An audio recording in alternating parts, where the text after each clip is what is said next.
All right, man. We're going live. Welcome to the Power Man Podcast, everybody.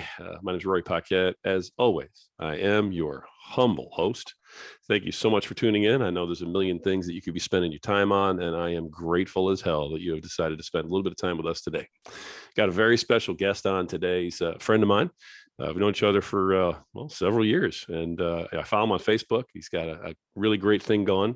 He's a newlywed. He's expecting his first kid.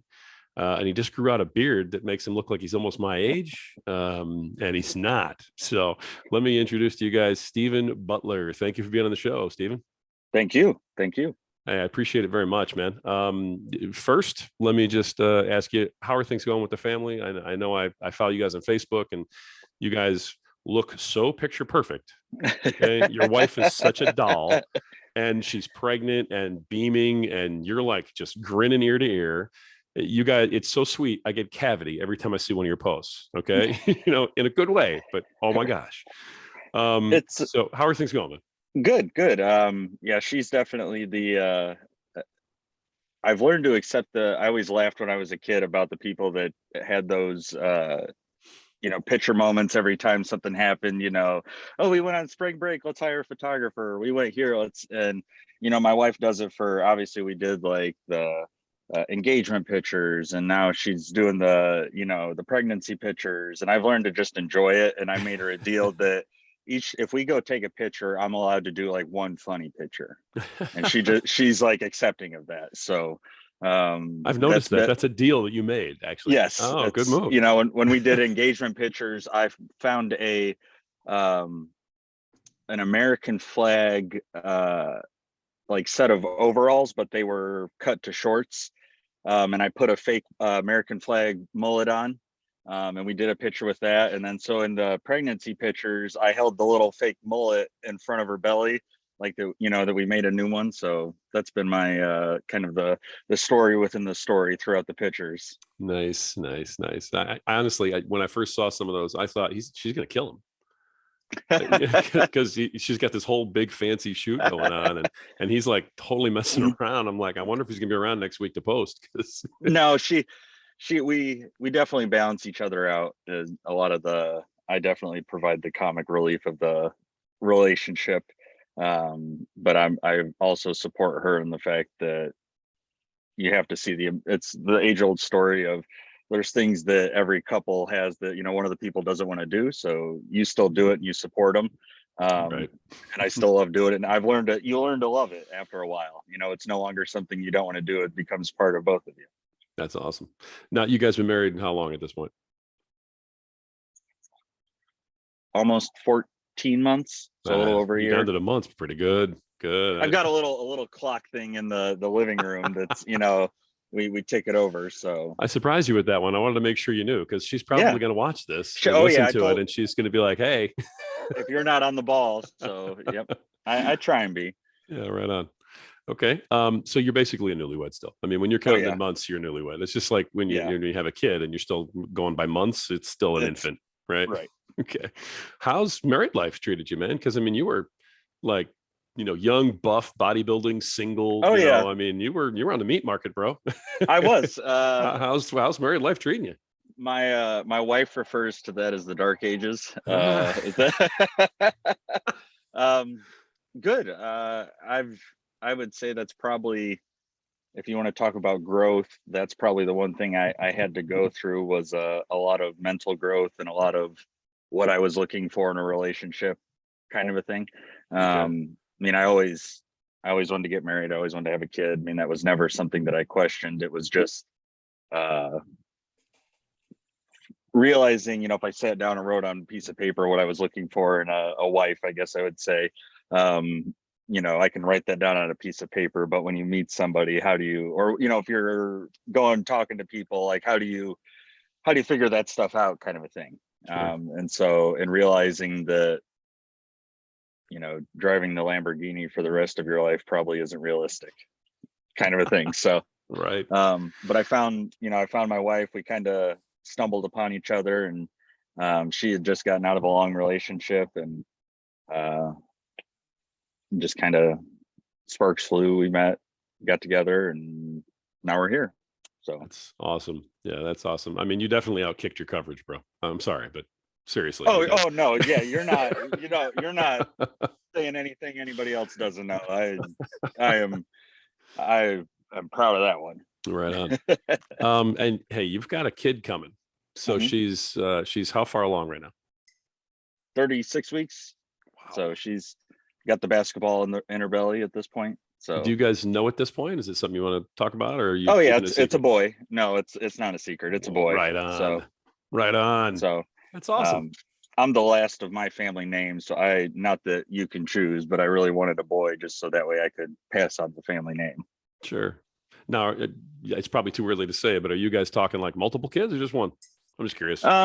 So when we, when you're together, I think even before we got married, you have that, how many kids do you want or how many do you want? And Right. um, It's great in I was, theory.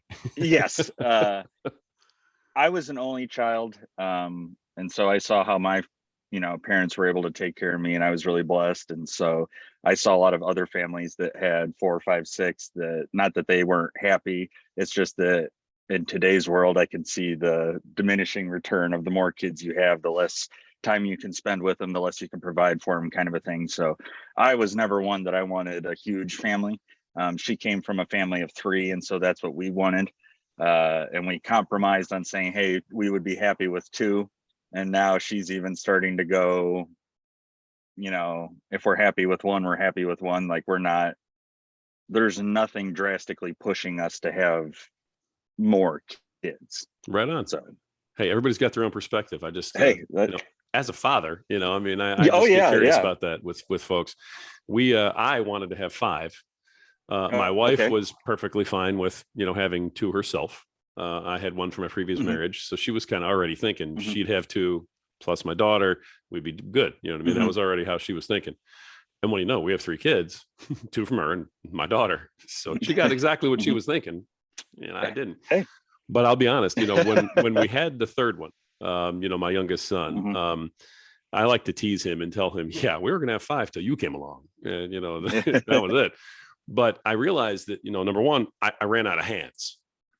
You know what I mean? Yes. It was like, I could get this one, I could get this one. And that one I couldn't corral all 3.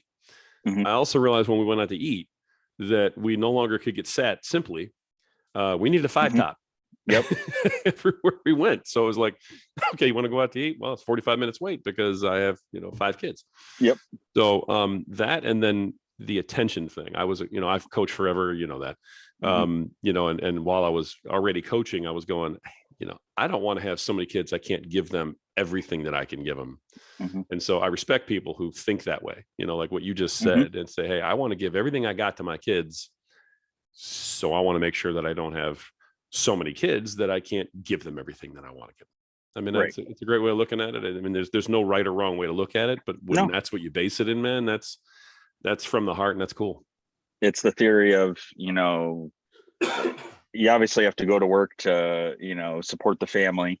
And there's that trade-off of time at work versus time at home. You get the money while you're away, but while you're home, you can give the attention to the family. And, I've got friends that they're on their 3rd kid and they want 7.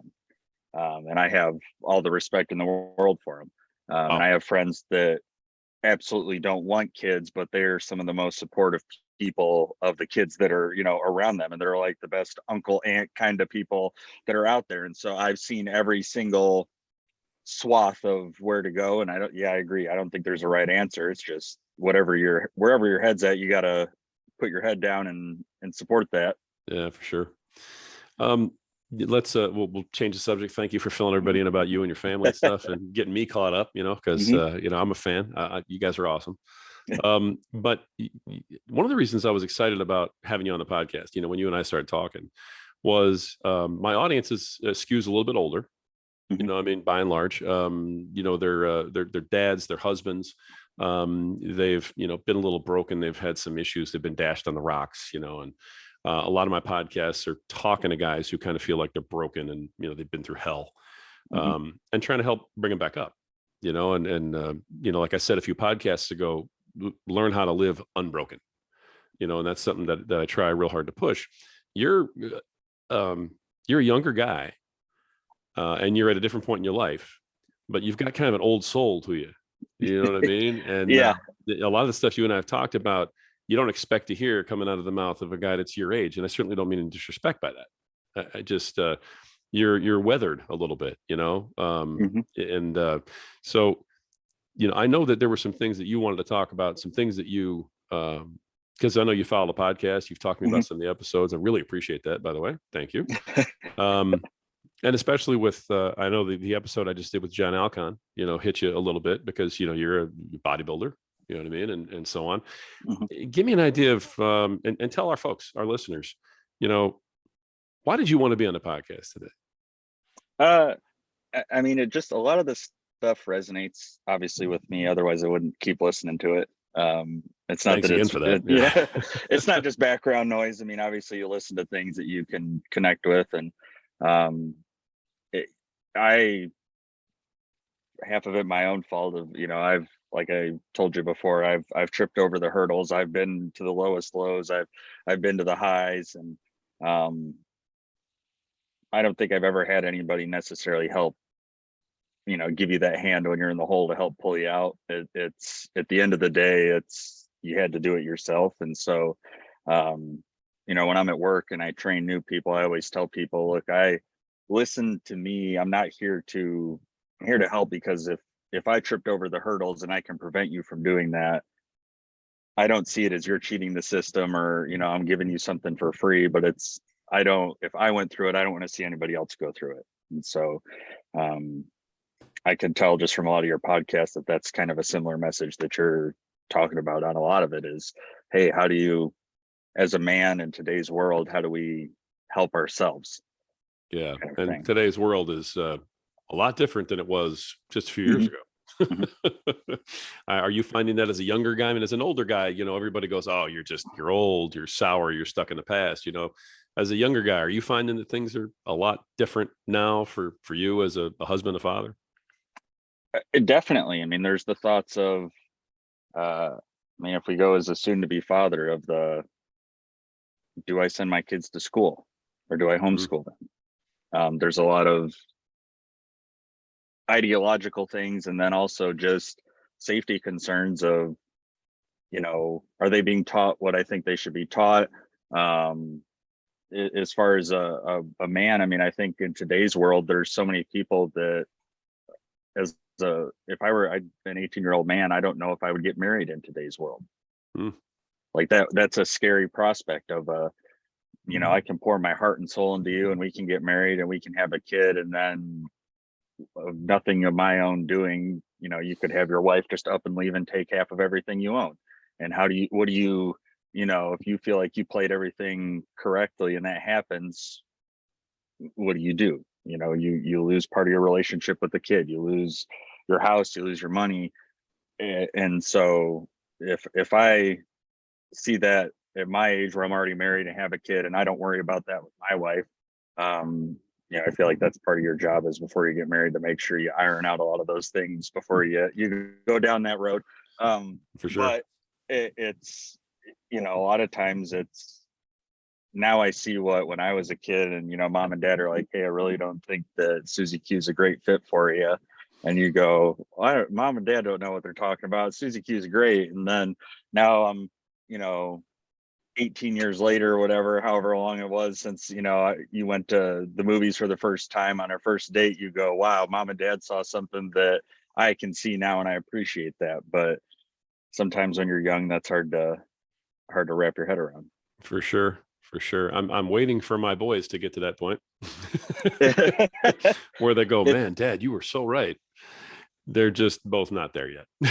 it's it I had and that's, people always ask me, are you ready to be a dad? And I had a great father and a great, you know, mom, and part of wanting to be a parent was because I saw what they did for me and how Yeah. they raised me, and I want to do that for my child. And I can tell you my dad would probably say the same thing, is that uh in giving advice to your kid, it's not that they don't listen, but there's that part of, I kind of want to find out on my own. I don't want Right. dad to be right, but it's, um And sometimes you say, well, dad wasn't right, it happened this way, or dad wasn't right, he didn't know this or whatever. But in the long run, it's always, I've seen parents that are like my parents, and I've seen parents that were, in my mind, really terrible parents.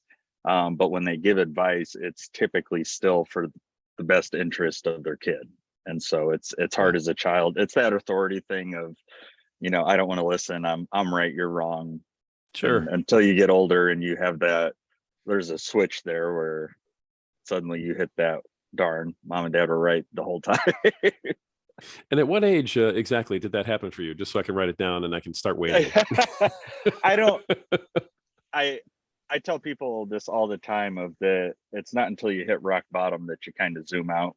And I don't think that that's a good, I'm not telling everybody to go out and ruin their life so they can get better introspective for the world. But, when you're not worried about paying your bills, when you're not worried about a relationship, when you're not worried about little things, and all of a sudden you're just worried about how am I going to get to tomorrow, all of a sudden you start thinking about bigger picture things and you realize, wow, mom and dad were right. And so for me, it was probably, I don't know, 24, 25 kind of a thing. But it's different for everybody. Sure. Some people never, my dad always says he's still waiting to grow, he hasn't grown up yet. So, so tell him to hang on to that. That's awesome. Yeah. It's funny because as a parent of older kids, you work your whole life trying to ensure that they are so prepared for everything under the sun and that they never have to face rock bottom. And so, the realization that, and I've felt this before. I love the way you said it, because it's just so plain and straightforward. Sometimes they have to hit the bottom. And even if you're there to help them out, I mean, that's great, but they still have to kind of hit the bottom to feel what it's like to hit the bottom, to appreciate how much they don't want to be there, and when you raise independent kids to think for themselves, which I know you always were, so, and my boys are, that when you get to that point, it's really hard to just say, well, because I said so. Because you've raised them to go, but I need to question this. So I appreciate you sharing that, man. I do. I know that, just from you and I talking, you've been through a lot of stuff, in your young life, man. And when you say rock bottom, that means a different thing to everybody. Do you want to share any of that and just kind of let guys know, hey, I've been here, you can get out of it too. Up to you. Yeah. I mean, I've been through everything from, flunking out of college. I've been to the point where, hey, I didn't want to see tomorrow. I've had long-term relationships kind of up and poof.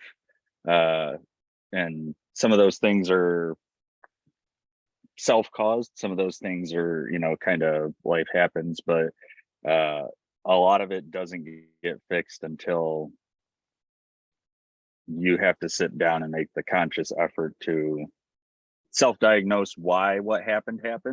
And then how do we not just getting around it is the easy thing. And I think that's why a lot of people fall into drugs, because it numbs the pain and it makes it so you don't have to focus on whatever that glaring issue is. Right. But until you get out and just kind of say, okay, I have an issue, it's causing XYZ, and how do I, fix that? And it's hard to look in the mirror, and I get it. It really is. It's not enjoyable, but sometimes the best growth you can have personally is from that, being, brutally honest and saying, hey, like, I can't blame this person. I can't blame my boss. I can't blame my significant other. I can't blame whoever. And it's not that they can't throw sticks on the fire, but if you can fix yourself while everybody's looking down on you or everybody's fighting against you, then nothing can tear you down ever again. I've so been there. I know exactly what you're saying right now.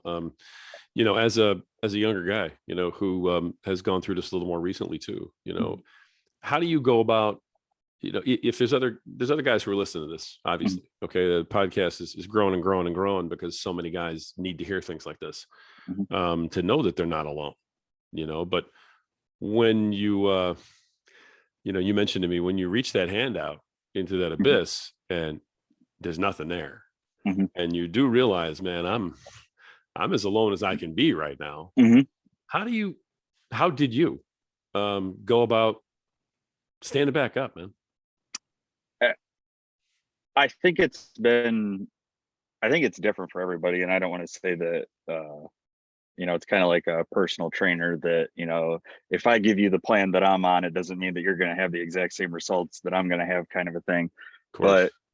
But I have what, as the therapist would call it, an obsessive personality. And that's not the, stand outside your window and, stare at you for hours kind of obsessive. But when I find something, whether it be like fitness or whatever niche, you may be in, I've always gone like I'll read about it, I'll watch videos on it, I'll try and find the mentor, somebody to help walk me through it, but I dive in head first. Like it becomes a new hobby, and it's I think it's like that dopamine release.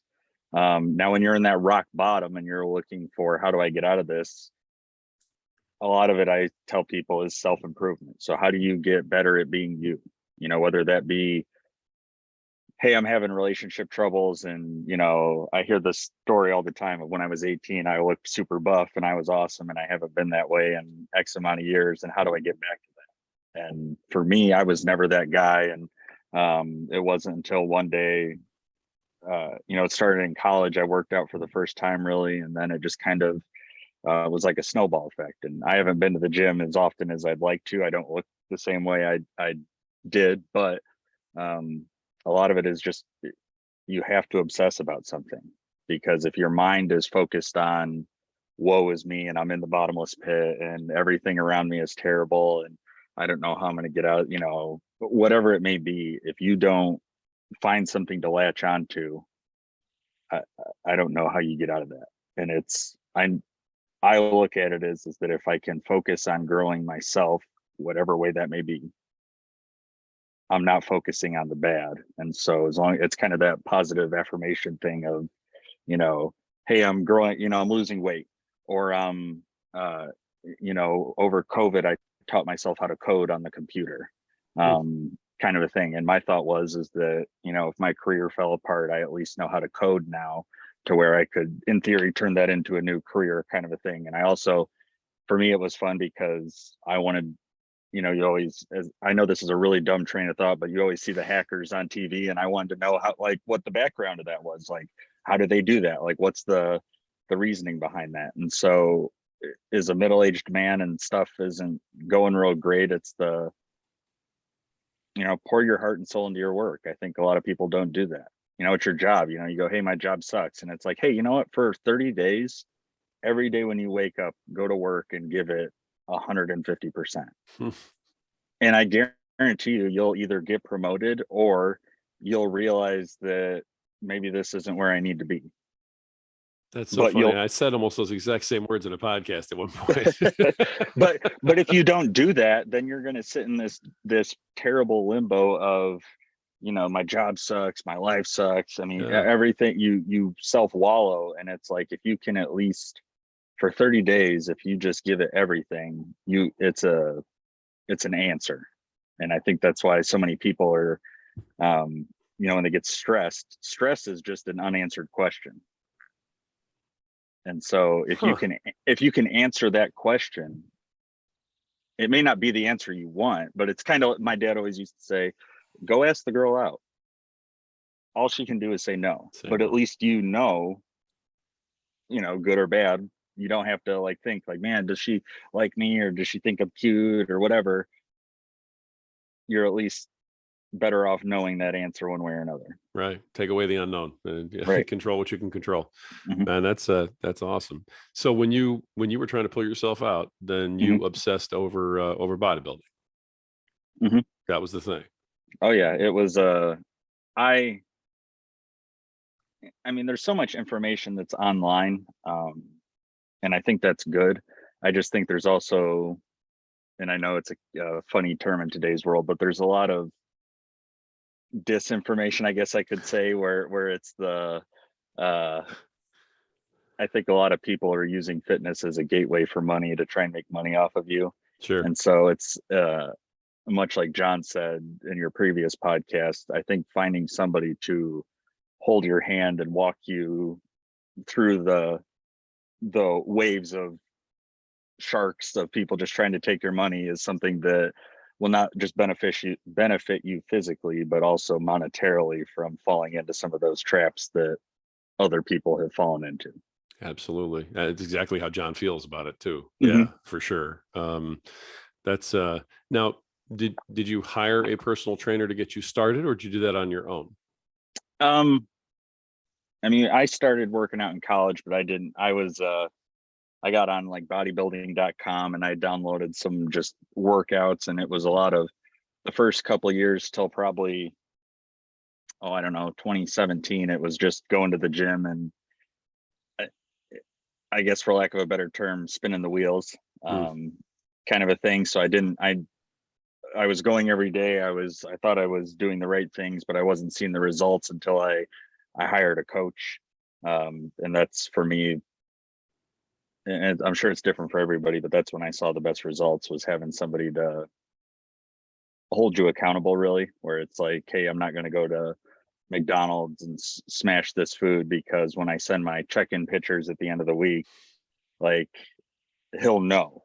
And in your mind, you're like, well, it's just one meal out of the week. Like, how can he know? Well, when you do that for yeah. And it's right. just like, so for me, a lot of it was having somebody that knew what they were doing, could tell me what to eat, when to eat, how to work out, all of those things. And because of that, I looked awesome, I guess I'll say. I don't know, not to toot my own horn, but I got the look that I always wanted. And it wasn't, you can't look that way 24/7, but for a photo shoot or a calendar kind of a thing, hey, you can look good. So Well, I would say that you definitely look good. I mean, especially back when you and I were like working together and mhm. stuff.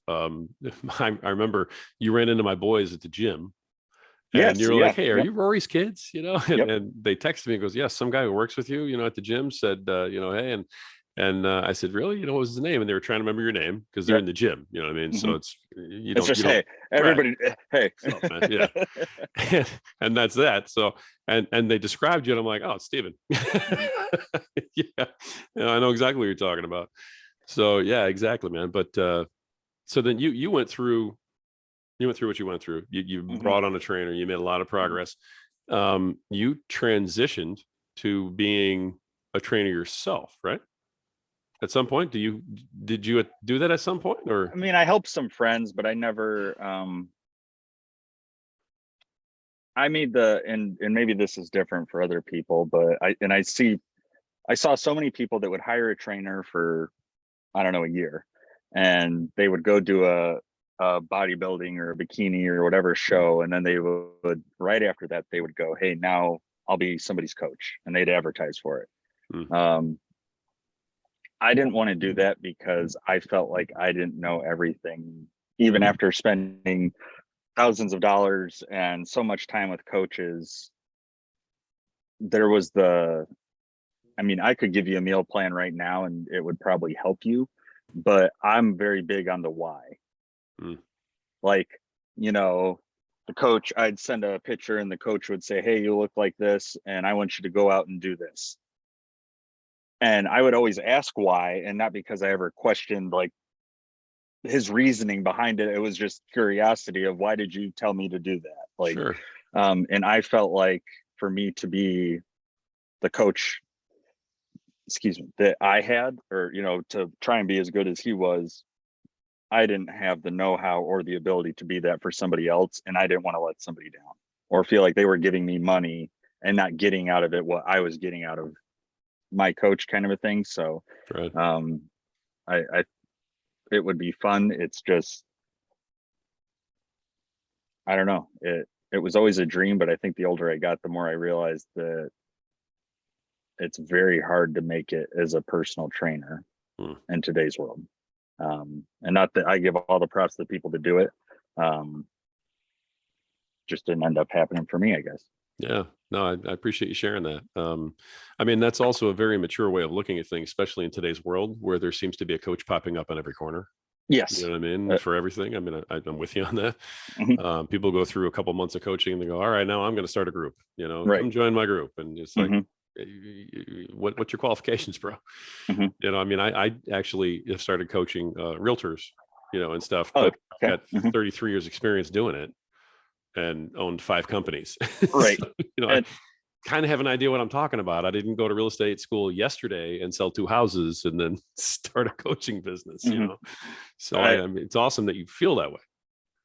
I always, you hear people at work or, different places when you're out and say, hey, I started this diet, or hey, I'm doing this. And I typically try and not say anything, but typically there'll be somebody there that knows. They'll ask they'll be like, oh, well, Steven, what's he think? And it's like, I'll be like, hey, or like keto is always the popular one. And I go, look, the reality of keto isn't that it's a magical thing. It's that you're cutting calories. So, if you cut, if you're on this keto diet and you're eating 500 calories less a day than you were before, you'd lose just as much weight as if you just ate 500 calories less than you were before. It's not that this diet is somehow some magical thing that nobody's ever gone through. And so people always go, well, that's, and they like to argue. And I go, if it works for you, it works for you. Like, I'm not here to tell you that what you're doing is dumb. I'm just telling you that you think that Nice. a magic czar told you to do this, and therefore scientifically it must be true. And they don't like it Yeah. when it's they paid some guy so much money to do this, and it's like, hey, if you're getting healthier, I'll support you in whatever way you got to do it or how you do it. I'm not one to Right. judge, but like I said, I've spent more time in front of a book or reading articles, or I mean, than most people probably ever should on bodybuilding besides coaches. And I did that to educate myself on the why. So Right. As you, I appreciate you sharing this stuff, man. I really do. A lot of people don't want to open up, and I love the part about how you have to obsess over something in order to Mhm. pull yourself out of the Mhm. downward spiral. So many guys hit that bottom and Mhm. all they can do is look at the world around them that's just Mhm. swirling around. It's bills, it's no money, it's, I'm in bad shape, my health's shot.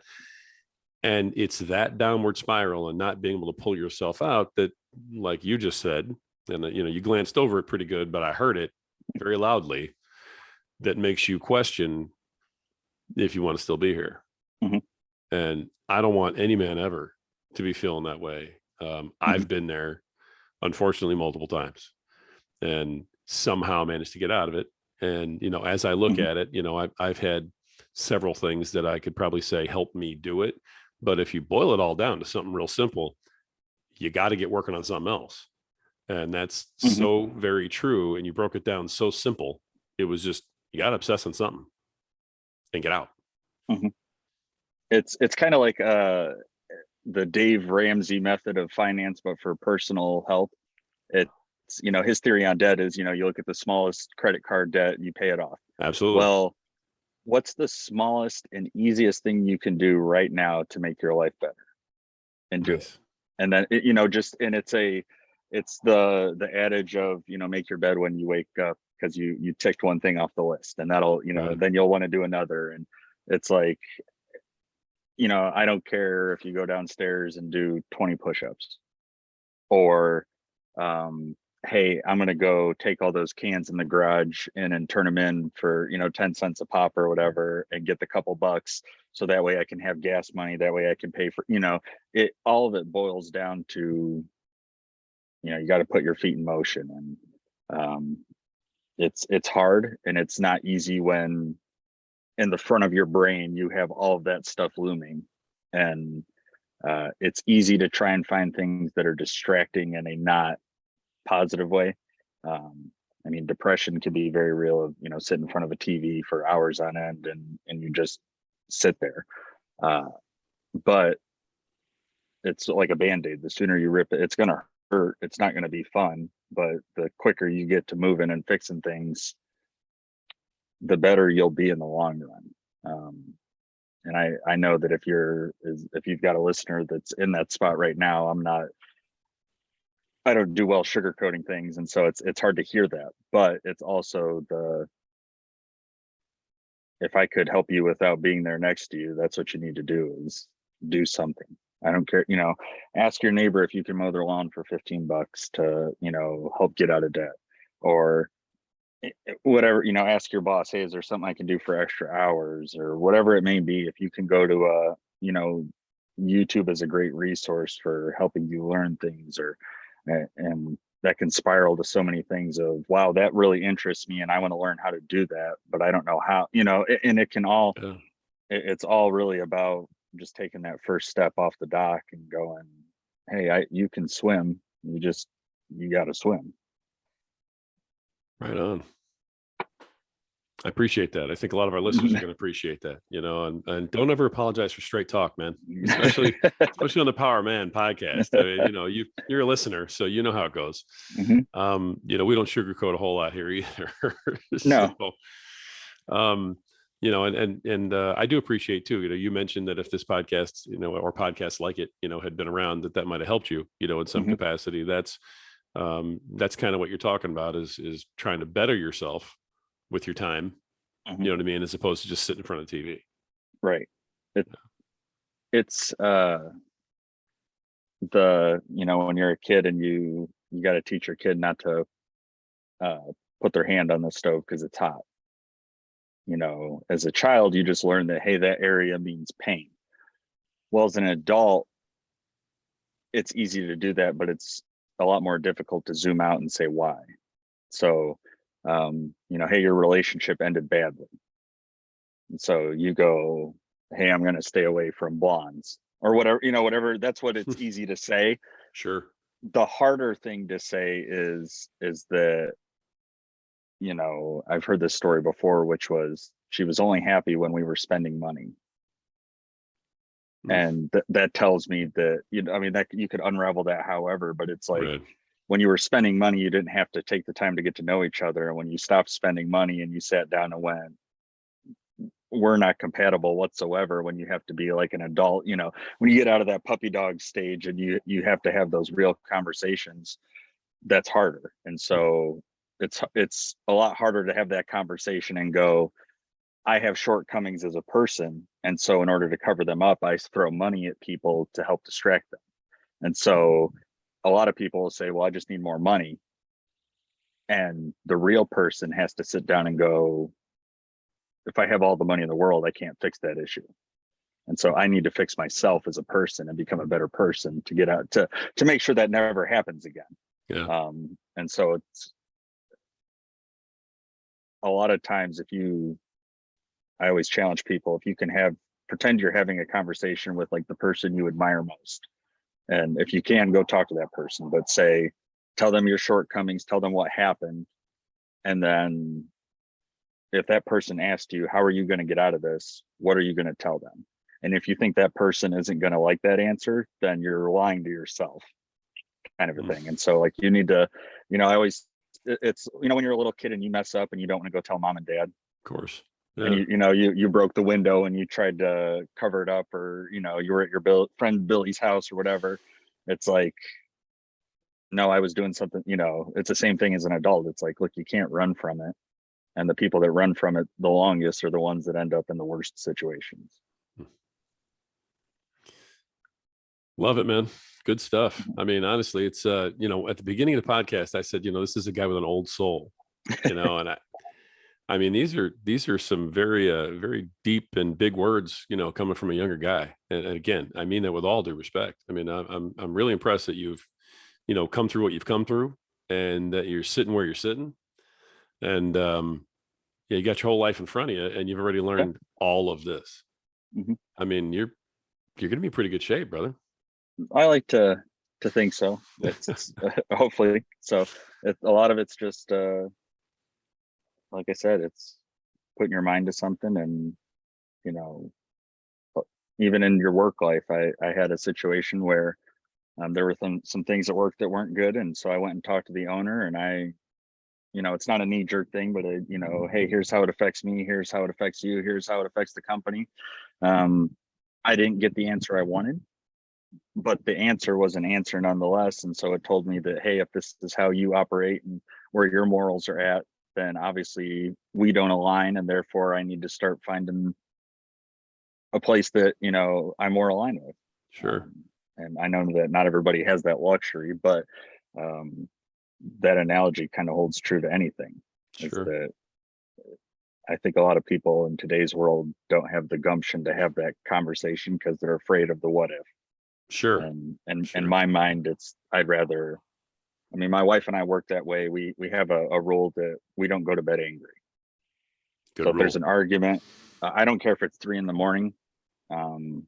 We don't go to bed because the next day you wake up, somebody gets, you know, goes to work first, and then you're snippy with each other over text, or you barely talk, and you've ruined a whole day.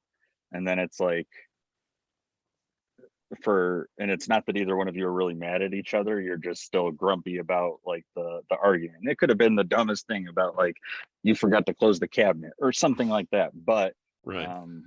If I always think that that's part of the puppy dog stage that I don't like, is that it's people are so forgiving. And I think that in order to learn about how you're going to be with a relationship, you need to argue with somebody and That's figure out how healthy. you Yeah. feel better.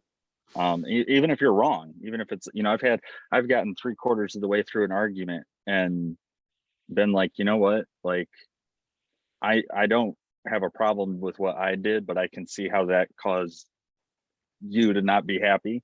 And so it's like, hey, you know what, you know, you can ask my wife. I've turned to her before and been like, I'm sorry, like you know, when I was in whatever I did, I wasn't thinking about how it was going to make you feel. I didn't feel like I was doing anything wrong, but I can see why you are upset. And it's like that's a very unheard of thing, I think, in today's world, of being able to say I'm sorry Yeah. and be like, hey, it was my bad. Right. I mean, there's guys who spend thousands of dollars in therapy trying to get near to that resolve right there. You know what I It's mean? well, it's like you know, we were talking before. I've been in therapy before, and you know, therapy's great. But my issue with therapy is that I can hear what the therapist is saying. I can understand why they're right and how it would apply to me. But the most difficult thing was getting my brain to do what they were talking about, to like switch. I mean, it really is like a mental switch that you have to like flip over to um, be more accepting of whatever they're talking about. It's Right. very hard to, because typically, you know, if you're a middle-aged guy, your brain's been probably operating on the same wavelength for quite a few years. And so to manually change it is one of the most difficult things you could do. Sure. Sure. What do you consider middle aged? I'm just curious. Oh, I mean, your words. So you were saying you had an older listening demographic. So I'm assuming you meant older than me. So I'm just messing with you, man. I but you already absolutely. said I look 40. So I mean, I'm I middle aged technically if you go I by said you that. look like you were pushing 40. All right. Okay. Now he's Yeah, backtracking. I see. that's right. Dude, that's awesome. Listen, Stephen, I've taken a lot of your time. I appreciate you sharing all this with our listeners. I appreciate where it's coming from.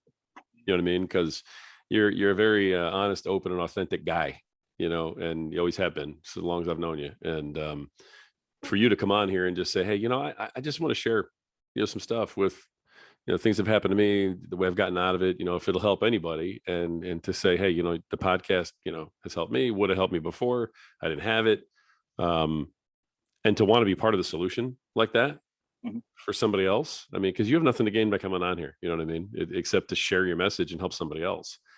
And that was one thing that you said to me that I say all the time in my podcast is that, you know, if you can help one guy Mhm. to not have to deal with this, then it's worth putting yourself out there. I I think and most of your listeners would probably agree that mental health or seeking help as a man is almost demonized in today's world. Absolutely. Um, they look at you, and it's more of a self perception.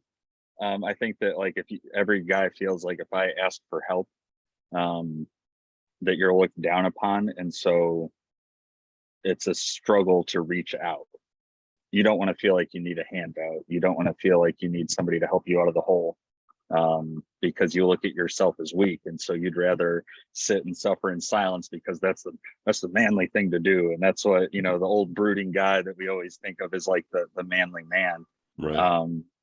And in today's world, with things that are being thrown at us that are completely different than the baby boomer generation, it's okay to want help, because there's so many people in today's world that can't navigate through it, or that are, it's, if somebody has a leg up, it's not wrong to go, hey, how did you get through this? Like, I'm suffering too.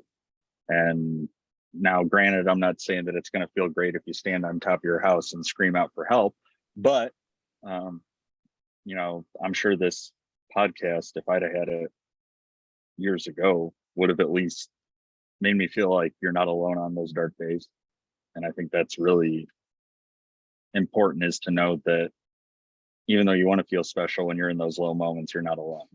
Like, there's more guys than you would think. The guys that you probably look up to that go, man, he's got a great family and he lives in this $1 million home and he drives a Mercedes or whatever it may be. I'll bet you he's suffering more than you are in your 500 square foot home, trying to figure out where your next meal's come from. And you just don't realize it. Could happen. I appreciate that. Like you will never know. That's a lot of what we do here. So, thanks for offering yourself up like that, man. Yeah, no problem. I'll tell you what, you've offered a lot of stuff up to listeners. Is there anything that we missed? Any last little nugget you want to leave with everybody else, as someone who's really battled through and faced their demons and come through the other side?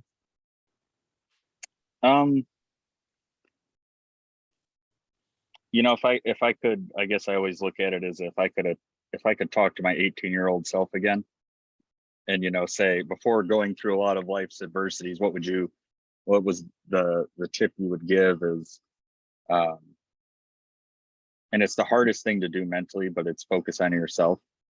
I think John talked about it, is it's very hard to be selfish as a man.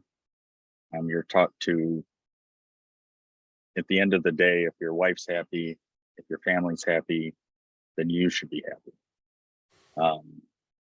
And I think it's very hard. It's looked down upon almost when you take steps to focus on yourself.